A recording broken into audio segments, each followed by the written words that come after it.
राजस्थान के सीकर जिले में मारे गए कुख्यात गैंगस्टर राजू ठेहट के 8 हत्यारोपियों को आज राजस्थान की पुलिस ने कोर्ट में पेश किया। इसमें से 5 ऐसे बदमाश हैं जिनकी तो वापस से रिमांड ली गई और 3 आरोपियों को जेल भेज दिया गया।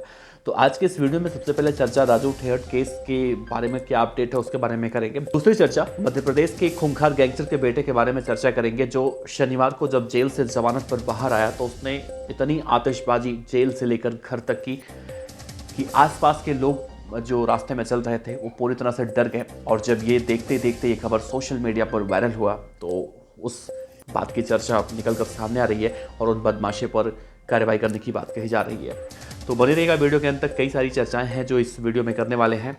तो नमस्कार, मेरा नाम है देवनाथ पांडे और आप देख रहे हैं BDF न्यूज़ की क्राइम सीरीज खलनायक, जिसमें हम आपको रोजाना सुनाते हैं अपराध की दुनिया की छोटी और बड़ी खबरें। तो गैंगस्टर राजू ठेहट के केस में देखने को मिल रहा है कि इस पूरे मामले का जो मास्टरमाइंड बताया जा रहा है रोहित गोदारा, उसको पकड़ने के लिए पुलिस ने राजस्थान के ही सीकर इलाके में जो जितने भी CCTV फुटेज हैं, मतलब आप अंदाजा लगा सकते हैं कि एक जो पिपराली इलाका है जहाँ पर राजू ठेहट की हत्या हुई थी, वहाँ पर करीब हजारों की संख्या में CCTV है और सभी एक CCTV फुटेज की वहां पर जांच पड़ताल की जा रही है, ताकि हत्यारे अगर कहीं भी और छेप पे बैठे हों या इनकी कोई भी गतिविधि ऐसी हो जो अभी पुलिस की नज़रों में आने से बच गई हो, उसे पुलिस स्कैन कर रही है ताकि उन्हें भी पकड़ा जा सके। 5 आरोपी जो इस पूरे मामले में दोबारा से रिमांड पर लिए गए हैं, उनमें से विक्रम, मनीष, जतिन, सतीश, मुकेश, गणेश, राकेश और शकील, ये तो गिरफ्तार होने वाले आरोपियों की संख्या है, जिसमें से जतिन और सतीश 2 ऐसे आरोपी हैं जिनके पैरों में गोली लगी थी।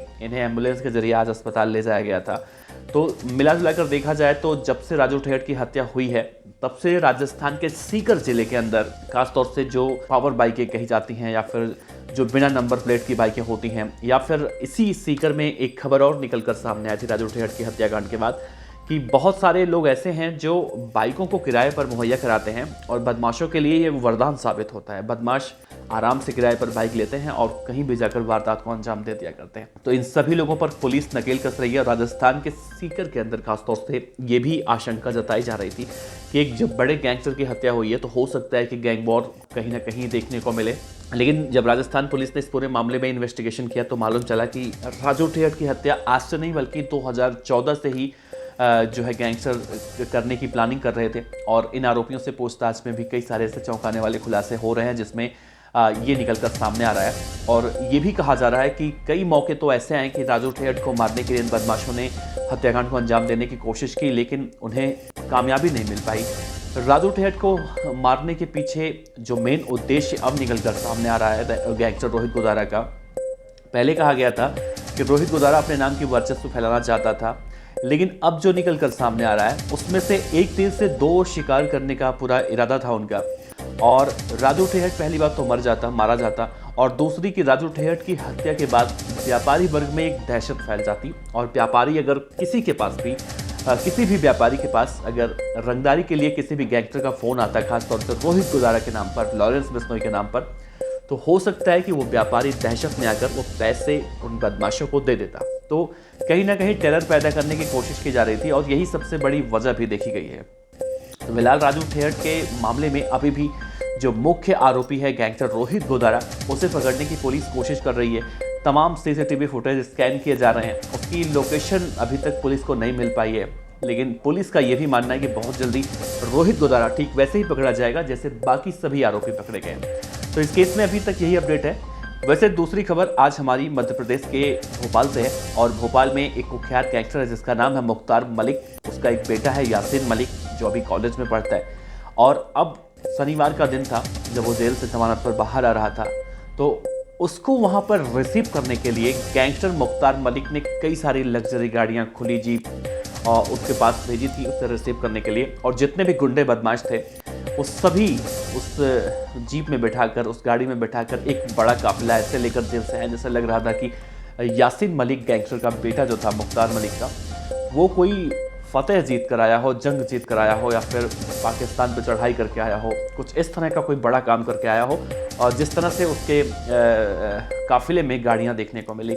और इतना ही नहीं, जिस जगह उसका काफिला निकल रहा था वहीं आसपास के इलाकों में पुलिस कॉम्बिंग भी कर रही थी, लेकिन इन सब के बावजूद बदमाशों को किसी भी बात का कोई डर नहीं था। और जो आसपास के इलाके में जो राहगीर थे जो चल रहे थे उस वक्त, उनका भी डर के मारे हालत ख़राब था भाई कि अगर गैंगस्टरों से कोई एक आम इंसान कैसे निपटेगा। इसीलिए सब चुपचाप गाड़ी खड़ी करके किनारे थे और वहीं रास्ते में ये पूरी दहशतगर्दी करते हुए, दहशतगर्दी इन द सेंस आप समझ लीजिए कि अब वहाँ पे आतिशबाजी कर रहे थे, जिस तरह से डीजे पे डांस करना होता है, कुछ ऐसा ही वो लोग मेन रास्ते पर करते हुए आ रहे थे। और इन बदमाशों के हौसले देखकर आप और परेशान हो जाए। यहाँ ये रास्ते में हुड़दंग मचा रहे थे, जेल से लेकर घर तक इस तरह की आतिशबाजी कर रहे थे, वहीं इन सबका वीडियो भी बना रहे थे और सबका वीडियो बनाकर सोशल मीडिया पर इसे पोस्ट भी करते हैं। हालांकि इस वीडियो के वायरल होने के बाद ये कार्रवाई करने की बात कही जा रही है, लेकिन अगर देखा जाए गैंगस्टर मुख्तार मलिक के बारे में बात किया जाए तो मध्य प्रदेश का कुख्यात गैंगस्टर कहा जाता है। इसका बेटा यासीन मलिक जो अभी कॉलेज में पढ़ा हुआ बताया जाता है और कहा जा रहा है कि अभी हाल ही में उसने एक सिद्धार्थ नाम के बीटेक स्टूडेंट की पिटाई की थी जमकर और उसी केस में इसके ऊपर कार्रवाई हुई थी और जेल गया था। लेकिन इसके पिता मुख्तार मलिक ने उसकी जमानत करवा ली और उसी जमानत पर वो जेल से बाहर आ रहा था। तो गैंगस्टरों का वर्चस्व जो है सिर्फ एक राज्य में नहीं है।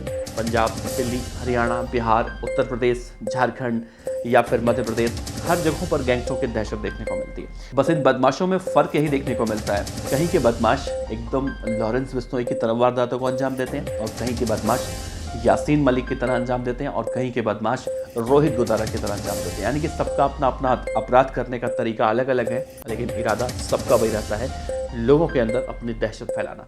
तो फिलहाल पुलिस अब इन बदमाशों पर कड़ी कार्रवाई करने की बात कर रही है। वैसे देखना अहम होगा कि इन बदमाशों पर फिर से कब कार्रवाई होती है और यासीन मलिक अपने इस कांड के बाद क्या वापस से जेल जाएगा, क्या उसके ऊपर वापस से कोई बड़ी कार्रवाई होगी या फिर से वो जमानत पर जेल से बाहर आ जाएगा। तो फिलहाल छोटी छोटी अपडेट थी, तो हमने सोचा क्यों ना आप तक पहुंचाया जाए, आपसे साझा किया जाए।